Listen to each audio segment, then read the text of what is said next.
All my life I'd been used to solid structures, where every calculation had to be precise to the millimeter. But within my own family, I lived in an architecture riddled with favoritism, where my place was always predetermined in an obscure corner. The rank of captain was just an external title. Deep down, I was still the quiet son who carried the burden, always left behind in the shadow of my brother's glamour, until one fateful Christmas morning, a $5 gift wasn't just a number, but a bell signaling the collapse of an illusion. I knew it was time to redefine my value and my place. I'm Captain Kalen Hayes, 34, a combat engineer just back in Portland on leave after an overseas deployment. My years in the military taught me composure and sharp analytical skills, even for life's most baffling situations. This Christmas, I sat on the worn rug in my parents' Portland living room. The scent of artificial pine and eager anticipation filled the air. But it was the anticipation of others. My brother, Finn, 32, twirled a shiny BMW key fob on his finger. The metal glinted under the Christmas tree lights. "My Beamer!" Finn shrieked, jumping up and down. "My dad!" "Mr." Hayes looked at him with unconcealed pride. My mom, Mrs. Hayes, clasped her hands under her chin as if witnessing a miracle. The car, a pristine white BMW, sat in the driveway, complete with a giant red bow. Then it was my turn.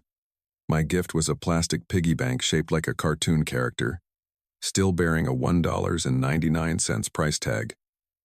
Inside were 2 crisp dollar bills. "Open it, Kalen," Mom urged, her eyes expectant. "It's the start of your future home fund, darling." My fingers felt numb as I pried open the rubber stopper. Dad waved a dismissive hand. "Kalen has always been responsible with money. Not like Finn. He needs to focus on his design passions." He winked at Finn, who feigned annoyance. Finn flopped onto the sofa beside me, the faint scent of expensive cologne wafting over. "Don't worry, big brother. I'll drive you whenever you need," he said, patting my knee. "Your old Toyota is probably on its last legs anyway." A cold, sharp anger descended into my chest. Not an explosion, but a freezing into steel. This wasn't just a car, or $5. This was 34 years of my life, laid bare on Christmas morning. 34 years of being the responsible one, Captain Kalen Hayes, the dependable soldier. In return, not even my promotion to captain in the Army Corps of Engineers was mentioned, let alone celebrated. While Finn received a luxury car for his passion, everything became clear. I stood up. "Excuse me," I said quietly. "Restroom." I walked up the familiar stairs, past the wall covered in family photos. Most were of Finn. My few appearances were usually in the background. The bathroom door clicked shut, and I locked it. In the mirror, my face was calm. I pressed my palms against the cold marble sink. No tears, just a tightening pressure in my chest. Christmas night stretched on. I lay in my childhood bedroom, hearing Finn's laughter echo from downstairs. He and my parents were excitedly discussing the first trip in the new car. The clock read 2:17 a.m. I sat bolt upright and quickly packed. My old teddy bear from Grandma, the journal from my last deployment, a photo album from the military academy, things I had built for myself, the expensive gifts I'd bought for them, left them there. They were never about gratitude anyway. Memories flooded back. The time my parents borrowed all my savings from part-time jobs and college scholarships to fund Finn's 6-month artistic inspiration trip to Europe. I had to work while studying, accumulating debt. Then there were the times I managed the family's emergency fund, only for the money to disappear when needed, all transferred to Finn for his startup or to maintain his artist image. Number enough. The house was silent as I carried my backpack downstairs. The cold house keys rested in my palm for a moment. Then I placed them on the kitchen counter, next to the coffee maker. They had made their choice. Now, it was my turn to choose. I drove my Toyota pickup on the deserted highway. The dashboard clock read 3:42 a.m. The wipers swept incessantly, battling the thick snow. I turned down the radio, Bing Crosby's voice fading. "Merry Christmas," I murmured to the empty passenger seat. The word Merry caught in my throat, sounding like a mockery. Through Portland's southern suburbs, the heater of my 7-year-old Toyota, with over 200,000 miles, struggled to keep me warm. It had carried me over mountains, across deserts during my military service, through college, my first jobs, my promotions, never once complaining. Unlike that brand new BMW with its ridiculous red bow sitting in my parents' driveway. This Toyota of mine, it deserved to be in my life. Around 6 a.m. my phone vibrated. The screen lit up with Mom's picture. Not, "Are you safe?" But "Did you remember to pay the utility bill for the vacation house before you left Seattle?" The house they bought for weekend getaways, which Finn then used for Instagram photo shoots. A truck sped past, splashing dirty snow onto the windshield. 3 seconds of blindness. My hands clenched the steering wheel, trembling slightly. Memories surged. Finn's 5th birthday. A grand superhero party. A guy in a Batman costume. A giant bouncy castle. 30 kids. My birthday the following year. A supermarket cake. 2 friends. A few balloons. Finn needs social interaction. Kaylin. Dad explained. You're much more independent. Independent. Their code word for "you don't need us." High school graduation. I was valedictorian, delivering a powerful speech. The family section was empty, because Finn had a soccer game out of town. "We'll watch the tape, dear," Mom promised. The VHS tape sat untouched on my dresser until I left for college. "Finn needs encouragement, Kaylin. You always succeed without help." Without help. Their code word for "you're on your own." College years passed. I worked 25 hours a week, took extra credits, managing with student loans and scholarships. Finn? He was finding his artistic inspiration across Europe on my parents' dime. "Finn needs to find himself," Dad said on a rare phone call. "You've always known who you are." Known who you are. Their code word for "you don't deserve to explore." My phone vibrated again. This time, Dad. I let it ring. I pulled over to the side of the road, turned on my hazard lights, and buried my head in the steering wheel. Everything was clear. Dad controlled the money, denying me while financing everything for Finn. Mom manipulated emotions, making me feel selfish for wanting a little attention. A perfect system. One held the purse strings. The other held the emotional strings. My phone vibrated again. Not family. Zola Karim. My academy roommate. My best friend. "Kaylin, where are you? Are you okay?" Zola's voice rang out, warm and worried. She was in San Francisco, driving, southbound. My voice was hollow. "Where to?" Zola asked, a hint of sharpness. "Don't know." It was the truth. I had plans to request a transfer to a civilian engineering role in San Francisco. But at that moment, my mind was blank. Zola was silent, then said decisively, "Come to San Francisco. Stay with me. Family doesn't treat each other like that." Zola knew everything. She had witnessed it. The care packages I received at the academy were only essentials, while Finn received designer clothes, the latest electronics. The holidays I spent in the dorms because plane tickets were too expensive, while my parents took Finn skiing in Aspen, then vacationing in Maui. "I don't want to bother you," I said, out of habit. "Stop it." Zola's voice was firm. "You've spent your whole life helping others. Let someone help you for once." Those words opened something inside me.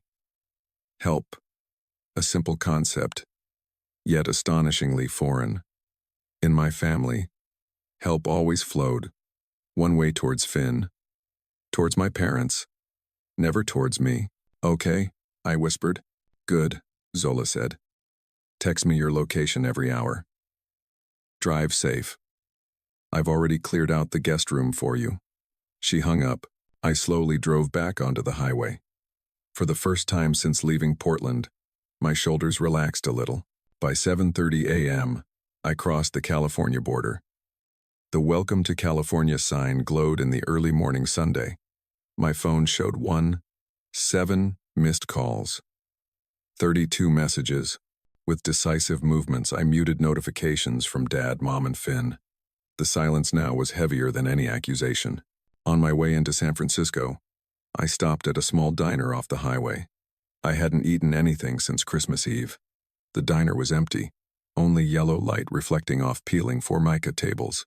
An older waitress, with silver hair, approached with a coffee pot. "Rough night, huh?" she asked, filling my cup without waiting for an answer. Her name tag read, Agnes. "Rough life, actually," I mumbled, then felt a bit embarrassed by the sentimentality. Agnes didn't flinch. "Honey, I've been serving coffee here for 40 years. I know heartbreak when I see it. Family or girlfriend trouble?" "Family," I said. She nodded, pushing a menu towards me. "Blood makes you related. Love and respect make you family." Her wrinkled hand gently touched mine for a moment. "The special today is good. Comes with extra bacon." I ordered the special and wrapped my hands around the hot coffee cup. Agnes's words echoed in my head. Blood makes you related. Love and respect make you family. For 34 years, I had been a member of the Hayes family. Maybe it was time to find out what it felt like to be part of a real family. 3 weeks after that Christmas, my phone buzzed continuously on my nightstand. Already a dozen calls this morning, all from Dad. I silenced it, leaving them in the missed calls list. I wasn't calling back. The first week, their messages were full of confusion, not understanding what happened. The second week seemed more worried. By the third week, the messages shifted to manipulative, almost demanding tones. My dad sent a voicemail. "Kaylin Hayes. Return the car now, or I'm calling the police for theft. This childish behavior has gone too far." I just found it amusing. The Toyota was mine. I'd paid it off 3 years ago. Mom also texted. "The doctor says my blood pressure is high because you're stressing me out. Do you want me in the hospital because you're selfish?" I deleted it immediately. No reply. Zola had an empty room. I stayed there, a mix of strange and familiar. On my laptop, I opened the email I'd written and rewritten a dozen times. A request to transfer to San Francisco. I hit send before I could think twice. Not relying on anyone, just my own strength. 3 hours later, the acceptance email arrived. Quick, as if I always could. "You got it?"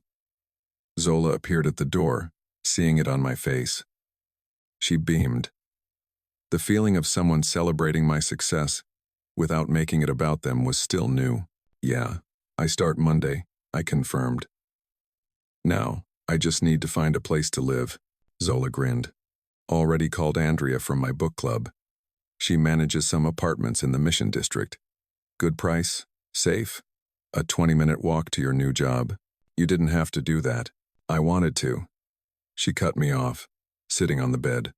"Friends help friends. No strings attached. Sounds foreign to me." "Yeah." Zola nodded. Her words hit me hard. No strings. No obligations. No calculations. I felt something inside me about to break. "I even booked an appointment for you," she added, pushing a business card across my laptop. "Dr. Shaw? Tuesday at 4 p.m. Family therapy was written on it." "I'm not crazy," I said. "No," Zola replied. "But you've carried that weight for too long. Try putting it down somewhere safe." Tuesday afternoon. The therapist's office didn't smell like anything in particular. Dr. Shaw looked kind. She let me speak, without rushing. "Favoritism?" I finally said it. All my life. I've never been treated fairly. How does that favoritism make you feel? She asked. Like I'm only worth $5, I replied. That weekend I rented the apartment Andrea recommended. Small, with a tiny kitchen. But the windows caught the afternoon sun well. That evening, it was mine. I bought basic furniture, a sofa bed, a lamp, a table. Sparse but intentional, with room to grow. The following Saturday, Zola dragged me to a pottery class. You need to do something besides work and therapy, she said. I initially resisted, but as my hands touched the clay, it felt surprisingly good. The pottery teacher said, "Don't force it. Just feel what it wants to become." My hands trembled as I molded it. By the end of the session, I had a small bowl, uneven rim, not very pretty, but handmade by me.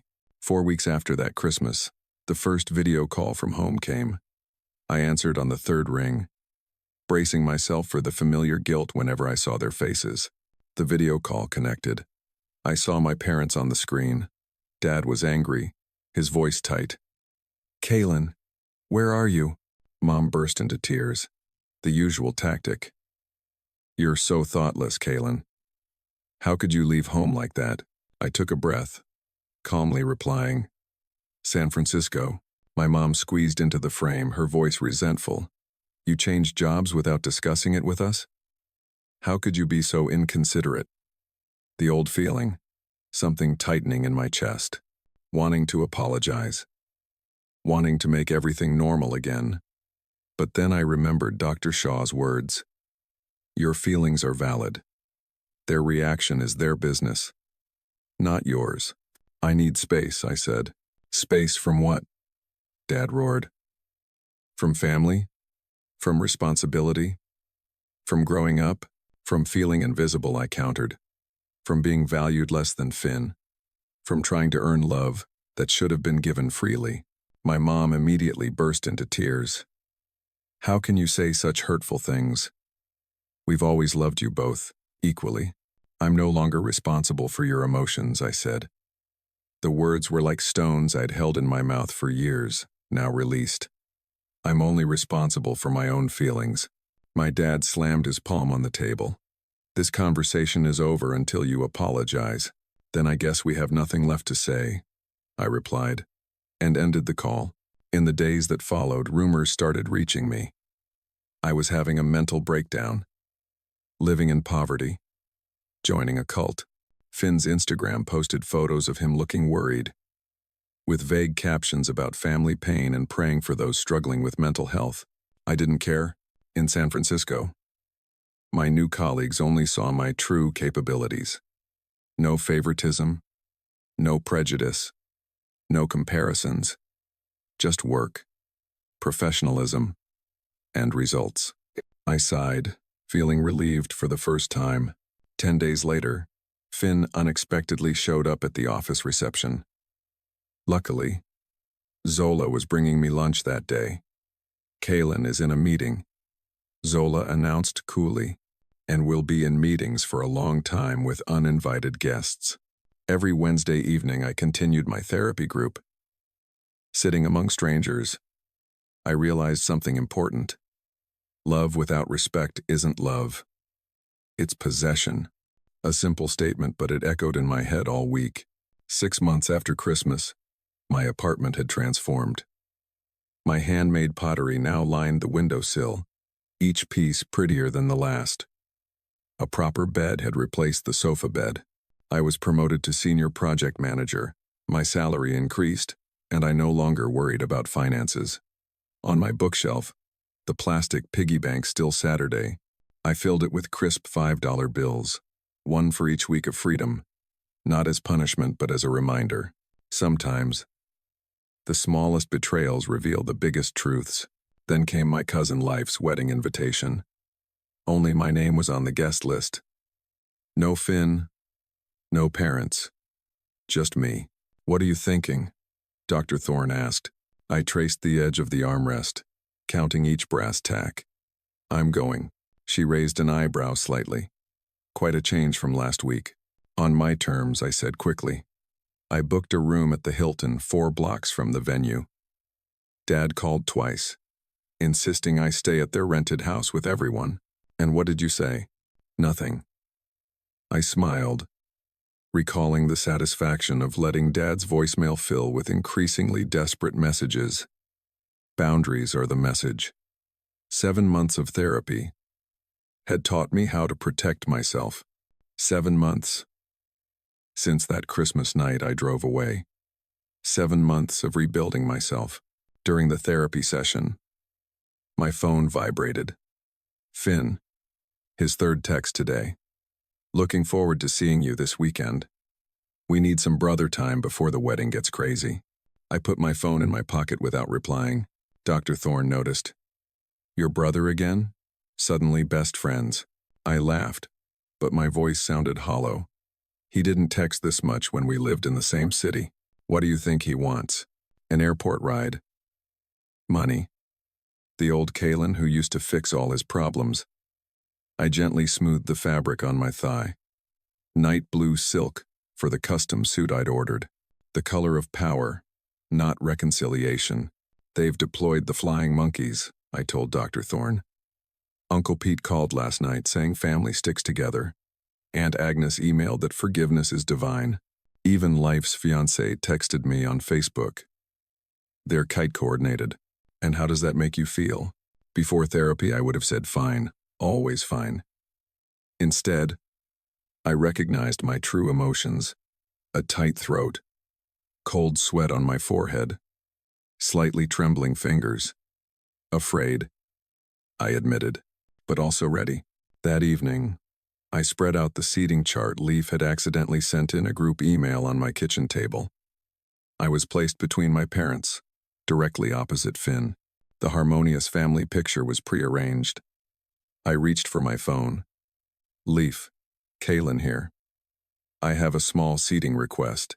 Friday arrived with San Francisco fog, but it dissipated as the plane took off. The clouds broke somewhere over Oregon, revealing the landscape of my childhood. My heart beat faster as the plane began its descent into Portland. The rehearsal dinner venue glowed golden under the sunset. I stood on the sidewalk, touching the smooth stone pendant Zola had given me. Strength isn't about not feeling fear, she had said. It's about feeling it and still moving forward. I squared my shoulders and pushed open the heavy wooden door. Conversation stopped mid-sentence. Heads turned. My mom's hand flew to her throat. Dad's drink paused midway to his lips. I had changed. The Kalen, who left that Christmas, was a shadow. This man, in a meticulously tailored black suit, an emerald silk shirt, and leather shoes that clicked confidently with each step, was solid, present. The diamond chips on my cufflinks sparkled as I scanned the room, nodding greetings without rushing to anyone. Finn approached me. He no longer carried his old air of sophistication. You look great, he said, giving me a brief hug. Thanks, I replied, keeping my distance. How's the BMW? Finn's eyes darted away. Oh, I had to sell it. I drive a Honda now. More practical. You know, over Finn's shoulder, I saw my parents standing with Aunt Wren. My mom dabbed at a tissue. Dad's shoulders were slumped. A posture I'd never seen. Cousin Wren leaned in close. Oh my God, I'm so glad you came. So much has happened since Christmas. Your parents are selling the house. She whispered. They say it's for medical bills, but everyone knows it's because they've supported Finn all these years. Now they're out of money. Before I could reply, a server passed with champagne. I took a glass. Uncle Leaf came to shake my hand. You look healthy, Kalen. San Francisco suits you. I'm a senior project manager now, I said. Really? That's wonderful. He beamed. Throughout the evening, others came to chat. Cousin Michael said he always felt I was treated differently. Aunt Wren hugged me tight, whispering, Your dad lost his job 3 months ago. Your mom is on anti-anxiety medication. I listened, feeling strangely detached, like watching a movie. Dad cornered me during cocktails. The strong scent of bourbon hung around him. Family sticks together, Kaylin. His voice was familiar, but something was broken. At any cost, Dad? I looked him directly in the eyes. Or only some people get to stick together, while others are pushed aside. His face went pale. We've always supported you. $5 in a piggy bank. The words were soft but hit their mark. That's how you supported me. He opened his mouth, then closed it, and walked away. In the restroom, my mom appeared beside me. Her eyes were brimming with tears. "We miss you so much," she said, reaching out to touch me. I kept washing my hands. I miss the person I thought you were too. Back in the main room, Finn pulled me onto the balcony. The faint scent of roses wafted in. The BMW got repossessed. He blurted out, "I'm deep in debt. No more design clients. Dad can't help anymore." His voice choked. "I don't know what to do, Kaylin. They never taught me how to stand on my own." The confession hung in the air. 7 months ago, I would have rushed in to help. Now, I didn't. I placed a hand on his arm. "That sounds really tough, Finn. I'm sorry you're going through that. I can help you with a budget, but I can't fix everything for you." Over Finn's shoulder, I saw Leaf beaming next to his bride. Tomorrow would bring other challenges. But tonight, standing here, the weight of family expectations slid off my shoulders like water, and I was no longer afraid. I was the man who had built his own life. Whatever came, I would face it. The next morning, I stood in the bridal suite at Magnolia Gardens, looking at Lef. Early sunlight streamed in, soft and golden. "Kaylin, your parents are looking for you," Aunt Wren whispered. "They're in the library. Say it's important." I knew. 7 months since I'd left, leaving only a note. "Thanks, Aunt Wren." My voice sounded calm. "I'll see them after I help Leaf with his tie." Aunt Wren softened her eyes. They said it was an urgent family matter before the ceremony. Of course, the library door was heavy. I pushed it open. My mom sat stiffly, a tissue clutched in her hand. Dad paced by the fireplace.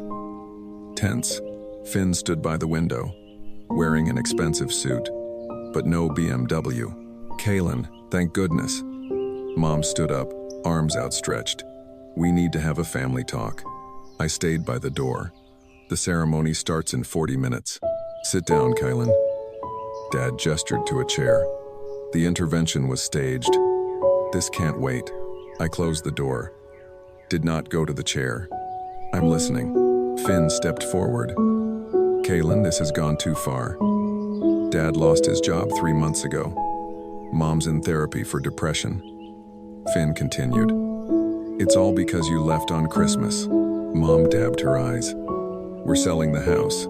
Financial crisis, health issues, guilt, all neatly packaged.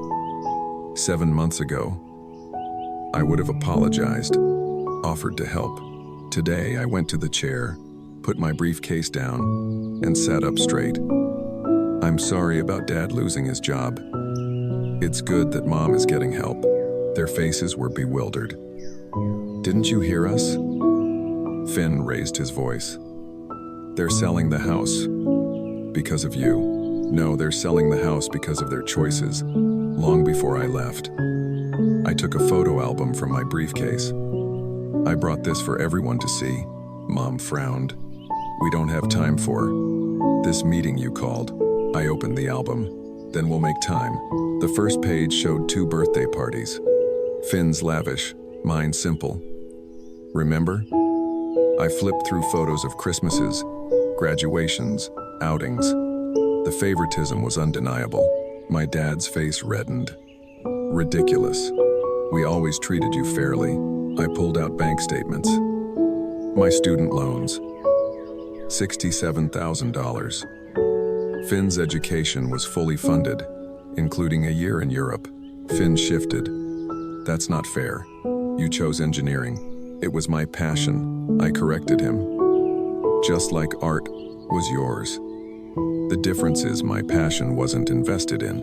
My mom stood up. hands trembling. We didn't have money when you were in college. Things were different when it was Finn's turn. Mom, I looked into our family finances years ago. I cut her off. Dad was promoted when I was 16. Grandma's inheritance came before my college years. You had the money. You chose not to spend it on me. The room was suffocatingly silent. I laid out birthday cards spanning 30 years. Finn's were overflowing with affection. Mine were all dry advice. We always knew you'd be okay, Dad said, his defensiveness crumbling. You've always been so capable. There it was. The truth. Capable doesn't mean I deserve less love. My voice was steady. Responsible doesn't mean I have to carry every burden. My mom collapsed, truly weeping. We never meant to hurt you. Intentions don't erase consequences. I reached into my briefcase one last time. The plastic piggy bank clattered as I placed it on the table. Dad stared at it. What the hell is this junk? I pulled out the stopper. Dozens of crisp $5 bills spilled out. I saved one $5 bill for every week since Christmas. I explained. This isn't about money. This is about what you thought I was worth. Finn picked up a bill. I never realized how it looked from your side. His voice lacked its usual defensiveness. They never taught me how to stand on my own 2 feet. Outside the library, the sounds of relatives echoed. In a few minutes, they would be celebrating love. My family, however, was confronting its absence. I don't want an apology, I said, standing up. I want change. My conditions for reconciliation. Family therapy with full and honest participation from everyone, and respect for my boundaries. My dad started to argue, but Mom placed a hand on his. We'll do it, she said, surprising me. Whatever it takes. I gathered my evidence in the piggy bank, but left a few bills on the table. That's for you all. A reminder. Walking towards the door, I paused. I need to get to my seat for the ceremony. Zola's holding it for me. As I walked out into the hall, my back straight, my heart lighter, I heard Finn whisper, "He's different." He was right. The Kalen of that Christmas was gone. In his place was a man who understood. His worth was not determined by others. Christmas, 1 year later. Sunlight streamed across the hardwood floors of my San Francisco apartment. Friends gathered around my very own dining table. The scent of roasted turkey mingled with genuine laughter. To Kalen, Zola raised her glass. The man who builds stronger bridges than anyone I know, both in work and in life. My cheeks flushed. Exactly 1 year ago, I had placed the house keys on the counter and driven away. Now, I stood in an apartment full of people who chose to be here, surrounded by pottery I had made myself. And to Senior Project Manager Hayes, Leo added, his fingers gently touching mine under the table. The touch still sent a shiver through me. Not a lightning strike, but the steady current of something slowly becoming permanent. His team completed the Richardson Tower project 2 weeks early. Leo was an environmental engineer. He understood deadlines and the sustainability of things. 6 months ago, when he first asked me for coffee, I almost said no. The habit of self-sacrifice still lingered. Dr. Thorne called it progress when I accepted. The kitchen timer chimed, saving me from having to acknowledge their praise. Some changes take more time. Need help? Leo asked, following me into the kitchen. I can do it myself. The words automatically came out. Then I stopped myself, remembering Dr. Thorne's challenge. Accepting help doesn't diminish your strength. Actually, I said, could you slice the turkey for me? I never learned. My phone vibrated with a video call from Finn. Our monthly call. The boundary we had established. I answered while Leo sliced the turkey. Merry Christmas, big brother, Finn said, his face filling the screen. The apartment behind him looked smaller than mine. No more designer items, no luxury car. Working 2 jobs had given him a new perspective on money, along with dark circles under his eyes. "You look happy," he said, his voice softer. "Your place looks great.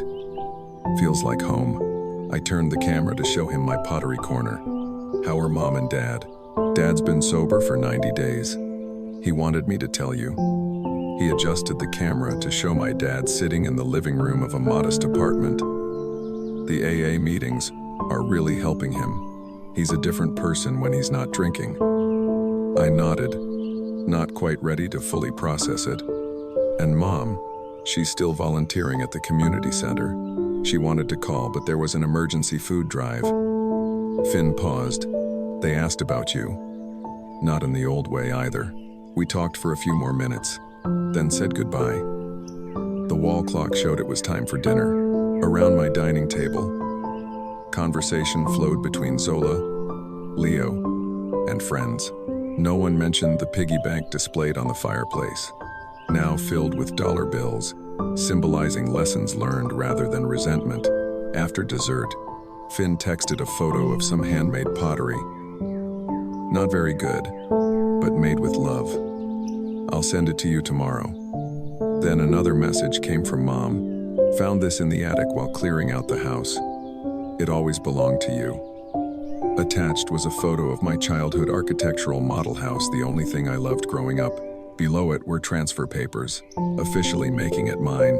Later, when everyone had left and Leo was helping me clear the dishes, I stepped out onto the balcony. San Francisco Bay stretched before me. Lights from the bridges reflected on the dark water. The buildings I had once designed stood tall against the night sky. "Value isn't something you earn through usefulness," I whispered to the city lights. "It's something you declare by knowing what you will and will not accept." Leo came up beside me, draping a blanket around my shoulders, warding off the December chill.